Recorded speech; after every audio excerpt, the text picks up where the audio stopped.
नमस्कार विद्यार्थी मित्रांनो, प्रोफेसर दिनेश कदम पाटील सर या यूट्यूब चॅनलवर सर्व विद्यार्थ्यांचे सहर्ष हार्दिक स्वागत. विद्यार्थी मित्रांनो, आज महाराष्ट्र राज्य परीक्षा परिषद पुणे यांचा TET पेपर 1 व 2 झालेला आहे. तर त्याच TET पेपर 1 ची आज आपण उत्तर तालिका पाहणार आहोत. तर मित्रांनो, या व्हिडिओच्या माध्यमातून मराठी व्याकरण व शब्दसंग्रह याचे 30 प्रश्नांची आपण संभाव्य उत्तरे पाहणार आहोत. शक्यतो हीच उत्तरे बरोबर असतील. बघा, प्रश्न क्रमांक 1, साखरवाडी या शब्दात खालीलपैकी कोणता शब्द नाही? पर्याय साखर, सार, वडी, साडी. योग्य उत्तर असेल प्रश्न क्रमांक 1 चं पर्याय क्रमांक 3 वडी. प्रश्न क्रमांक 2, धूम ठोकणे या वाक्यप्रचाराचा योग्य अर्थ कोणता? तर त्याचं योग्य उत्तर आहे वेगाने धावणे. प्रश्न क्रमांक 3, पुढीलपैकी कोणती रूपे र ची नाहीत? तर सर्व, सम्राट, राष्ट्र हे तीनही आहेत. याचं उत्तर असेल यापैकी नाही. म्हणजेच हे काय प्रश्न होता? तर र लेखनाच्या आपल्या पद्धती विचारलेल्या होत्या आणि ह्या तीनही पद्धती आहेत. त्यामुळं प्रश्न क्रमांक 3 चे योग्य उत्तर असेल पर्याय क्रमांक 4 यापैकी नाही. प्रश्न क्रमांक 4, पुढीलपैकी अचूक शब्द कोणता? पुनर्वसन, पुनर्वसन, पुनर्वसन. तर या ठिकाणी याचं योग्य उत्तर असेल पर्याय क्रमांक 1 पुनर्वसन. प्रश्न क्रमांक 5, पुढीलपैकी कोणत्या गटातील शब्द क्रियाविशेषण या शब्द जातीतील आहेत? तर त्याचं योग्य उत्तर असेल पर्याय क्रमांक 3 आत्ता, इकडे. प्रश्न क्रमांक 6, पुढीलपैकी धातू साधित विशेषण कोणते? तर त्याचं योग्य उत्तर असेल पर्याय क्रमांक 2 वाहती नदी. प्रश्न क्रमांक 7, पुढीलपैकी कोणत्या वाक्यातील क्रियापद सकर्मक आहे? त्याचं योग्य उत्तर पर्याय क्रमांक 1 गवळी धार काढतो हे योग्य उत्तर असेल पर्याय क्रमांक 1. प्रश्न क्रमांक 8, मराठीतील आद्य ग्रंथ कोणता? तर योग्य उत्तर असेल विवेक सिंधू हा मराठीतील आद्य ग्रंथ आहे आणि तो मुकुंदराज यांनी लिहिलेला आहे. प्रश्न क्रमांक 9, पुढीलपैकी पूर्ण वर्तमान काळाचे वाक्य कोणते? तर योग्य उत्तर असेल पर्याय क्रमांक 4 मधुने लाडू खाल्ला आहे. लालिलेल्या प्लस आहे असं जर आलं तर तो असतो मित्रांनो पूर्ण वर्तमान काळ. आणि काळाच्या ट्रिक्सचा व्हिडिओ आपण आपल्या यूट्यूब चॅनलवर बनविलेला आहे. तुम्ही तो निश्चित पाहू शकता आणि तुम्हाला त्याचा नक्की फायदा होईल. प्रश्न क्रमांक 10, भुजंगप्रयात या वृत्तातील गण कोणते? तर पर्याय क्रमांक 2 य य य य हे काय असेल? भुजंगप्रयात या वृत्ताचे गण असतील. त्यानंतर प्रश्न क्रमांक 11, संत म्हणती सप्तपदे सहवासे सख्या साधूशी घडती. याचं योग्य उत्तर असेल अनुप्रास अलंकार पर्याय क्रमांक 2. ज्या चरणामध्ये, गद्यामध्ये, पद्यामध्ये, ओळीमध्ये, एक्झाम्पलमध्ये, स्टेटमेंट विधानामध्ये एकाच कॅपिटलची जर जास्त वेळा पुनरावृत्ती झाली असेल आणि त्या पुनरावृत्तीमुळे त्या चरणाला, त्या गद्याला, त्या पद्याला, त्या ओळीला, त्या एक्झाम्पलला एक विशिष्ट नाद किंवा माधुर्य प्राप्त होते, त्यावेळी अनुप्रास हा अलंकार होतो. म्हणून प्रश्न क्रमांक 11 चं योग्य उत्तर असेल पर्याय क्रमांक 2 अनुप्रास अलंकार. मित्रांनो, पुढे पाहूया. प्रश्न क्रमांक 12, पुढीलपैकी औष्ठ्य वर्ण कोणता? तर योग्य उत्तर असेल पर्याय क्रमांक 1 भ हा औष्ठ्य वर्ण आहे.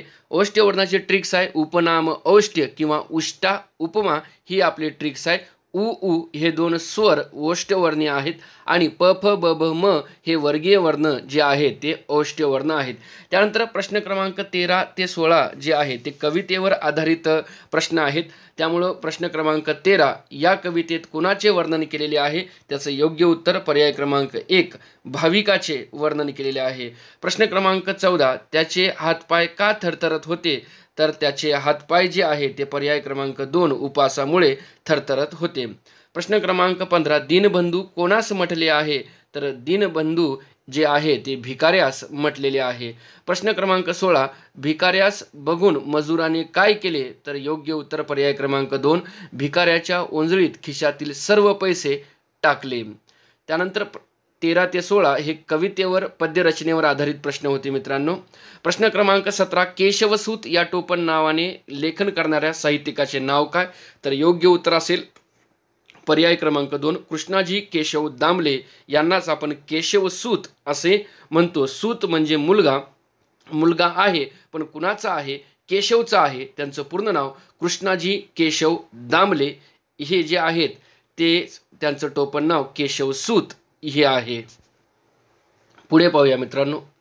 प्रश्न क्रमांक 18, पुढील वाक्यात कोणते विरामचिन्ह असायला हवे? ताई म्हणाली स्वल्पविराम, आज अजिंक्य किती छान बोलला. तर याचं योग्य उत्तर असेल पर्याय क्रमांक 4 दुहेरी अवतरण चिन्ह. तर मित्रांनो, ज्यावेळी एखाद्या बोलणाऱ्या व्यक्तीच्या तोंडचे शब्द असतील ते आपण डबल इन्व्हर्टेड कॉमा अर्थात दुहेरी अवतरण चिन्हामध्ये दर्शवतो. त्यामुळं प्रश्न क्रमांक 18 चे योग्य उत्तर असेल पर्याय क्रमांक 4. धाकट्या भावाला राज्यस्तरीय निबंध स्पर्धेचे पहिले पारितोषिक मिळाले, त्याला लिहिलेले पत्र हे कोणत्या प्रकारचे पत्र असेल? या प्रश्नाचे योग्य उत्तर असेल पर्याय क्रमांक 2 अभिनंदन पत्र असेल. प्रश्न क्रमांक 20 कोणत्याही प्रश्नाचे लगेच उत्तर देणारा या शब्दसमूहासाठी योग्य शब्द निवडा.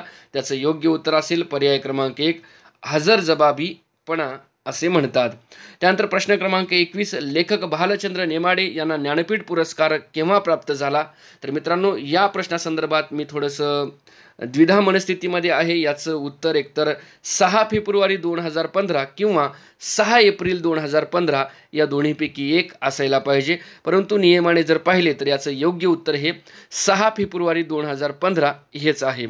प्रश्न क्रमांक 22 पंजाबमधील घुमान येथे झालेल्या अखिल भारतीय मराठी साहित्य संमेलनाचे अध्यक्ष कोण? त्याचं योग्य उत्तर असेल पर्याय क्रमांक 3 डॉक्टर सदानंद मोरे हे आहेत. सभा या शब्दाचे लिंग कोणते? तर सभा या शब्दाचे लिंग जे आहे पर्याय क्रमांक 1 स्त्रीलिंग हे होय. प्रश्न क्रमांक 24 तुम्ही स्वतःला काय समजता? यातील अधोरेखित सर्वनामाचा प्रकार कोणता? तुम्ही आणि स्वतःला अधोरेखित केलेला आहे. याचं योग्य उत्तर असेल पर्याय क्रमांक 1 पुरुषवाचक व आत्मवाचक सर्वनाम. प्रश्न क्रमांक 24 चे योग्य उत्तर पर्याय क्रमांक 1. त्यानंतर मित्रांनो, पुढे गद्य उतारा आहे. गद्य उतारा प्रश्न क्रमांक 25 ते 28 पर्यंत जे प्रश्न आहेत ते गद्य उताराशी रिलेटेड होते. प्रश्न क्रमांक 25 ज्योतिबांच्या मते जगातील सर्वात पवित्र माणूस कोणता? याचं योग्य उत्तर असेल पर्याय क्रमांक 2 ज्याचे मन सत्याचे पवित्र झालेले असते. हे काय असेल? योग्य उत्तर असेल प्रश्न क्रमांक 25चं पर्याय क्रमांक 2. पुढे पाहूया प्रश्न क्रमांक 26 मनुष्याला आरोग्य व संपत्ती कशामुळे मिळते? त्याचं योग्य उत्तर असेल पर्याय क्रमांक 1 निर्दोष व उद्योगी जीवनामुळे. प्रश्न क्रमांक 27 आळशी मनुष्य कसा असतो? त्याचे योग्य उत्तर असेल पर्याय क्रमांक 3 तो दृष्ट व समाजाचा शत्रू असतो. प्रश्न क्रमांक 28 धैर्यशील माणूस कसा ओळखावा? त्याचे योग्य उत्तर पर्याय क्रमांक 3 तो सत्यप्रेमी निर्मळ व शांत मनाचा असतो. प्रश्न क्रमांक 29 टवटवीत शब्दाचा अचूक विरुद्धार्थी शब्द कोणता?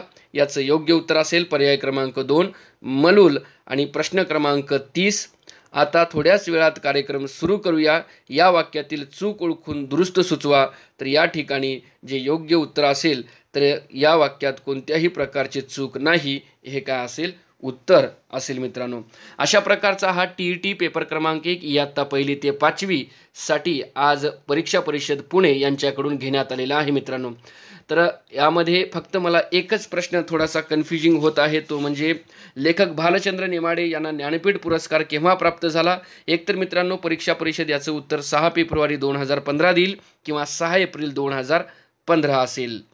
तर मित्रांनो अशा प्रकारे हे 30 प्रश्न होते आणि एकदम सोपी आजची प्रश्नपत्रिका होती. आणि ज्या विद्यार्थ्यांनी ही प्रश्नपत्रिका सोडवलेली आहे निश्चितचरित्या त्यांचे सर्व प्रश्न या ठिकाणी बरोबर असतील. तर मित्रांनो स्पर्धा परीक्षेविषयी लेटेस्ट अपडेट मिळवण्यासाठी व स्पर्धा परीक्षेच्या परिपूर्ण तयारीसाठी जर तुम्ही आमच्या चॅनलला अद्याप सबस्क्राईब केलं नसेल तर कृपया त्वरित सबस्क्राईब करून घ्या. लवकरच आपण TET पेपर 2 सुद्धा आपल्या यूट्यूब चॅनलवर अपलोड करणार आहोत. तोपर्यंत धन्यवाद. जय हिंद.